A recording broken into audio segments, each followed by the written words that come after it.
Bapak, Ibu, dan saudara-saudari yang terkasih di dalam Kristus, setelah melewati masa-masa yang penuh tantangan, saat ini masyarakat dunia sedang berupaya untuk bangkit dari keterpurukan, kepedihan, dan krisis akibat pandemi COVID-19. Banyak yang berhasil bangkit, tetapi tidak sedikit di antara mereka yang kemudian berhadapan dengan kenyataan pahit dan bahkan kehilangan harapan hidup. Dalam pertemuan ketiga ini, kita akan mendalami subtema kasih Allah menyelamatkan.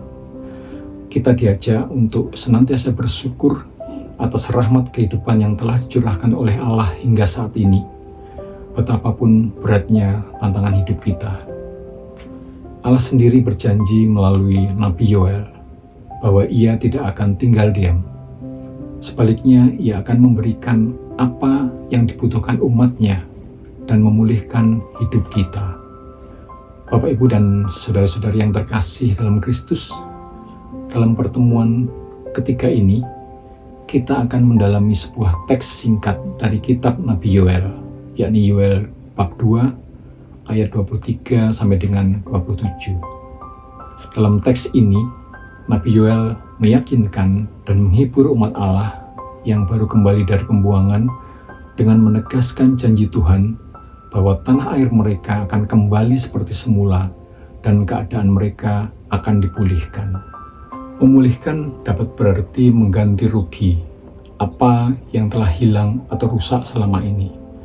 Kehancuran umat akibat invasi tentara Babel dianggap sebagai suatu kerugian.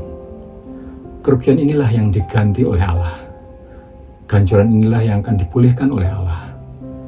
Allah memulihkan keadaan umat-Nya untuk menunjukkan belas kasihan kepada umat-Nya. Allah itu pengasih dan penyayang, panjang sabar, dan berlimpah kasih setia.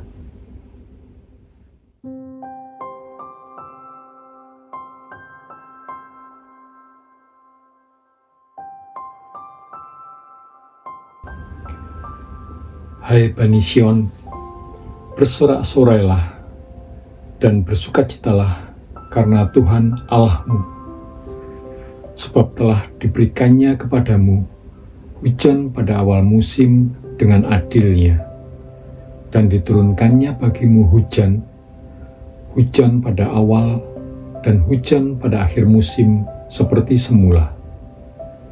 Tempat-tempat pengirikan akan penuh dengan gandum, dan tempat-tempat penampungan berkelimpahan anggur dan minyak.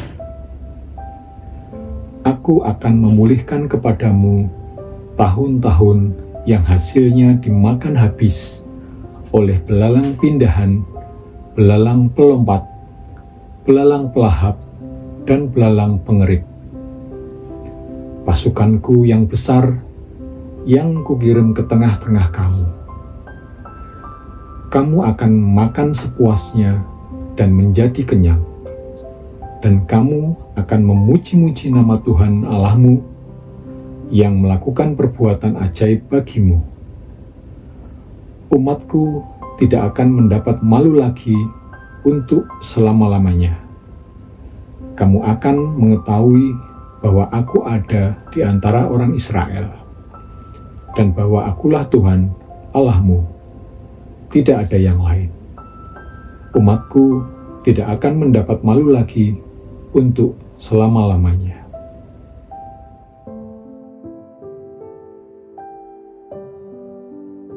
Bapak, Ibu, dan saudara-saudara yang terkasih di dalam Kristus, kita akan mencoba mendalami teks ini dengan melalui beberapa pertanyaan pendalaman.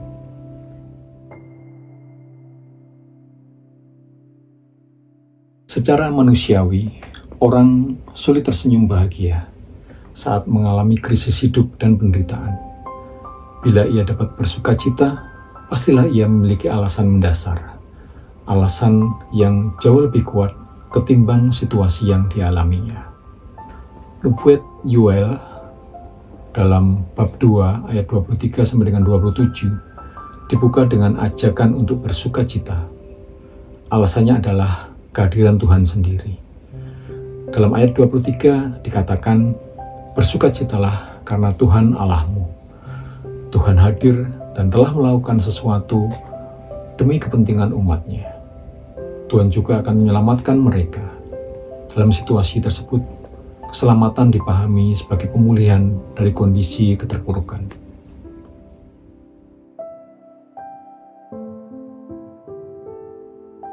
Di tengah kesulitan, kita kadang menginginkan kehidupan yang lain. Akan tetapi, Nabi Yoel mengajak kita untuk bersyukur atas kehidupan yang sudah diperoleh sampai saat ini. Melihat karya Tuhan di masa lalu, membantu umat masa kini untuk memiliki harapan. Harapan terungkap dalam sebuah keyakinan bahwa Tuhan akan mengirimkan hujan. Ia akan membalikkan kekeringan dan memberkati umatnya dengan kemakmuran, berupa melimpahnya hasil gandum, anggur, dan minyak, seperti yang dikatakan dalam ayat 24.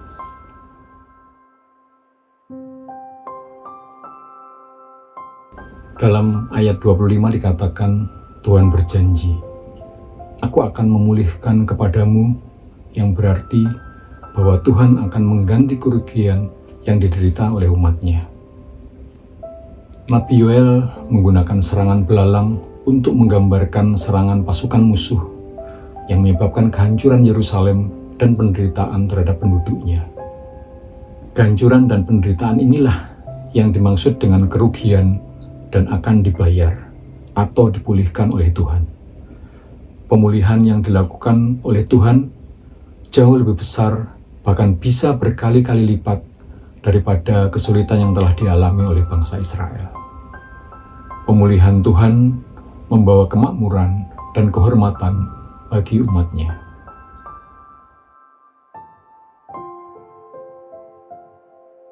Melalui peristiwa pemulihan, Allah mengajak umatnya untuk mengetahui bahwa Ia ada dan hadir di tengah-tengah mereka. Ia menyertai mereka yang sedang dalam kesusahan.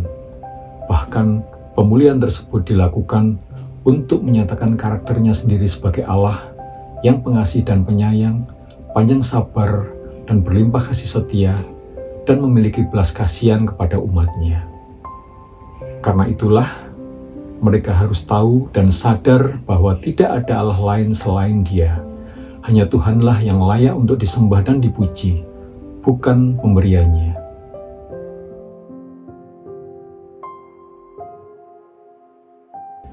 Saudara-saudari yang terkasih dalam Kristus, marilah kita bertanya kepada diri sendiri, berbagi kisah pengalaman, dan membangun aksi nyata dengan bantuan beberapa pertanyaan berikut. Ketika berhadapan dengan pengalaman terluka atau terpuruk di masa lalu, apakah saya dapat merasakan bahwa Tuhanlah yang menyelamatkan hidup saya? Apakah saya bersedia mengorbankan atau meninggalkan sesuatu untuk mengikuti Yesus? Apakah saya dapat melihat bahwa kemakmuran, kekayaan, jabatan, atau kedudukan yang saya peroleh merupakan pemberian Tuhan? Selamat bermenung, Tuhan memberkati.